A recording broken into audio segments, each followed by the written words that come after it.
আপনাদেরকে ধন্যবাদ জানাই আরো একটি কারণে যে আপনাদের যে ফুটেজটা আমরা অনলাইনে দেখেছি, এই ফুটেজটা দেখি এটা আমাদের কনসার্ন হয়েছে। মাননীয় প্রধানমন্ত্রীর দপ্তর থেকে এটা নিয়ে খুব হাইলি কনসার্ন এবং আমাকে নির্দেশনা দেওয়া হয়েছে। আমিও নিজে সকালে আজকে দেখে আজকে অকস্মাৎ এখানে আসলাম। আমাদের সাথে আমাদের ম্যাজিস্ট্রেট আছেন, আমাদের সিনিয়র ডাক্তার আছেন, আমাদের ডিজি মহোদয় আছেন।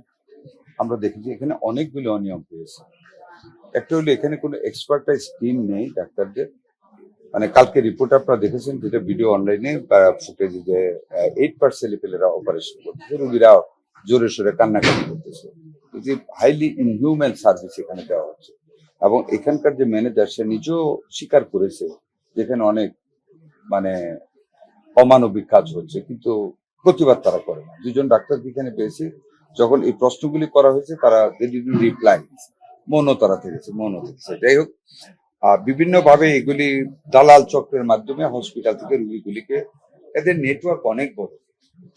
স্টার্টিং ফ্রম দা কি বলবো, sorry to say, career driver থেকে শুরু করে এভরিবডি ইনভলভ, উপরে যারা আছে এগুলি নিয়ে আসে রোগীদের বাইলবারটা দিয়ে এখানে ভর্তি করে দিয়ে বিরাট অঙ্কের টাকা বিল করে নিয়ে যাচ্ছে, যেটা সাংবাদিকরা সবাই দেখেছে। আমরা যেটুকু দেখেছি এখানে অনেক অনিয়ম। আইসিইউ যার উনি কিন্তু এটা চালান না, উনি আরেকজনকে ভাড়া দিয়ে দিয়েছেন। ডাক্তার যখন যেটা প্রয়োজন হয় তারা কল করে। অনেকে আমরা দুই একটা রিপোর্ট পাইলাম যে সরকারি চাকরি করেও এখানে অন কলে ডিউটিতে আসে। এটা একটা অফিস টাইম, এটা হাইলি ইরেগুলার। যাই হোক, আমরা সমস্ত কিছু পেয়েছি। আমরা এই হসপিটাল থেকে মানবিক কারণে এদেশের মানুষের স্বার্থে, স্বাস্থ্য সেবার স্বার্থে আমাদের ম্যাজিস্ট্রেট আসছেন, আমরা সিলগালা করে দিচ্ছি।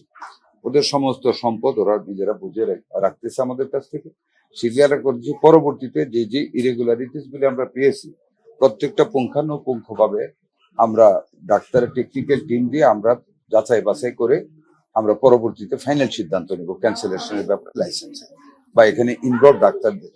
আর দুইজন মালিক যারা আছেন তাদেরকে হাজার চেষ্টা করে আমরা এখানে আনতে পারিনি। ওনারা জানেন যে দে আর ডুইং সাম অফেন্সেস, যে কারণে আমার কথা শুনে ওনারা লুকিয়ে গেছেন আর আসতেছেন। ম্যানেজার সাহেব ওনার কথা মতো উনি নাকি ফোন করেছেন, but they did not reply. এই হলো এখানকার অবস্থাটা। এটা থেকে যেটা আমরা ফার্দার যেটা করতে যাচ্ছি সেটা হলো এই এলাকার যতগুলি লাইসেন্স প্রাপ্ত, পারমিটেড, লিগালি পারমিশন দেওয়া হয়েছে আমাদের হসপিটাল ম্যানেজমেন্ট থেকে, আরো যেগুলি আছে প্রত্যেকটা আমরা ভিজিট করবো। আগামীকাল থেকে আমরা স্টার্ট করবো, প্রত্যেকটা ভিজিট করবো চেকলিস্ট অনুযায়ী করে, যেখানে যেখানে ইরেগুলারিটি পাবো আমরা ইমপ্রুভ করার জন্য একটা শর্ট টাইম স্প্যান দিব ওদেরকে। যদি না করে, উন্নত না করে আমাদের মানুষের সেবার স্বার্থে উইল ক্লোজ ডাউন দেয়, আমরা ক্লোজ করি। ডেন্টিস্টের পরামর্শ নাও নতুন কোলগেট অ্যাক্টিভ সল্ট। আপনাদের যে নামটা বলেছেন একেএম জাহাঙ্গীর, আমরা কিন্তু ওনার নামটা নোট করে নিয়েছি। এটা আমরা যা ব্যবস্থা নেওয়া নিব, ডাক্তার সাহেব রাসেল জানেন, লিগেল আমরা অ্যাকশনে যাব। আর এখানকার যে রোগী আছে, এখন যে ভুক্তভোগী রোগী আছে, এদের বিষয়ে আপনারা কি সিদ্ধান্ত? এখানকার যে রোগীগুলি আমরা পেয়েছি, আমরা একজন ডায়াবেটিস ফুটের রোগী পেয়েছি, তাকে আমরা ওখানে ওনারা নিজেরা ইচ্ছা করে পপুলারে নিয়ে যাচ্ছে। হার্টের দুজন রোগী পেয়েছি, একজনের অবস্থা অনেক ভালো। উনি, আমরা দুইটা রোগীকে, একটা রোগীর আইসিইউ ইউনিট দরকার, ওইটা আমরা ওখানে সোরওয়ার দিতে পাঠাচ্ছি। আইসিইউ দেওয়া হবে একজনকে, আরেকজন একদম ভালো ডাক্তারের চেক আপ দিয়ে যদি মনে করেন যে ওদেরকে রিলিজ করার মতো রিলিজ করবে, otherwise she will be under treatment at সোরওয়ার। এগুলো দুইটা ফ্র্যাকচারের দুইটা রোগীর অপারেশন করেছে, আমরা পঙ্গুতে পাঠিয়ে দিচ্ছি। আর দুইটা শিশু আছে, আমরা শিশু হাসপাতালে পাঠিয়ে দিচ্ছি। They will be better treated, I hope. তাই না? বিভিন্ন সময় অভিযান হয়েছে, কিন্তু তেমন খুব বেশি প্রতিক্রিয়া পাওয়া যায়নি, এবং অ্যাম্বুলেন্স সিন্ডিকেটের কথা, আনসার সিন্ডিকেটের কথা আমরা হাসপাতালগুলোতে শুনতে পাই। এগুলো নিয়ে কোনো দেখেন, একটা কথা আপনাদেরকে বলি, রন্ডে যখন গা হয়ে যায়, এটাকে একটু টাইম তো আপনারা দিবেন না, আমাদেরকে হেল্প করেন। যেমন আজকে আপনারা হেল্প করেছেন, রিপোর্ট করেছেন। আজকে নরসিংদীতে আমরা 6 জন অ্যারেস্ট করেছি, 12 জনকে পানিশমেন্ট দিয়েছি বিভিন্ন এই দালালি চক্র। এটা টাইম লাগবে। এই গত 17 বছর তো আসলে মানুষ মানে কনসেন্ট্রেট করেনি, কেউ তার সত্যিকার সেবাটা মানুষের জন্য দেন নাই। আজকে আমাদের প্রধানমন্ত্রী যেভাবে প্রত্যেকটা জিনিসের কানসার, যেমন আমি স্টার্ট করার আগে মাননীয় প্রধানমন্ত্রীর দপ্তর থেকে আমাকে ফোন করা হয়েছে এই ক্লিনিকটা সম্বন্ধে। কাজেই এখন আমরা সবাই খুব হাইলি কনসার্ন মানব সেবার জন্য, আমরা সেটা চেষ্টা করে যাচ্ছি, আমরা করবো ইনশাল্লাহ।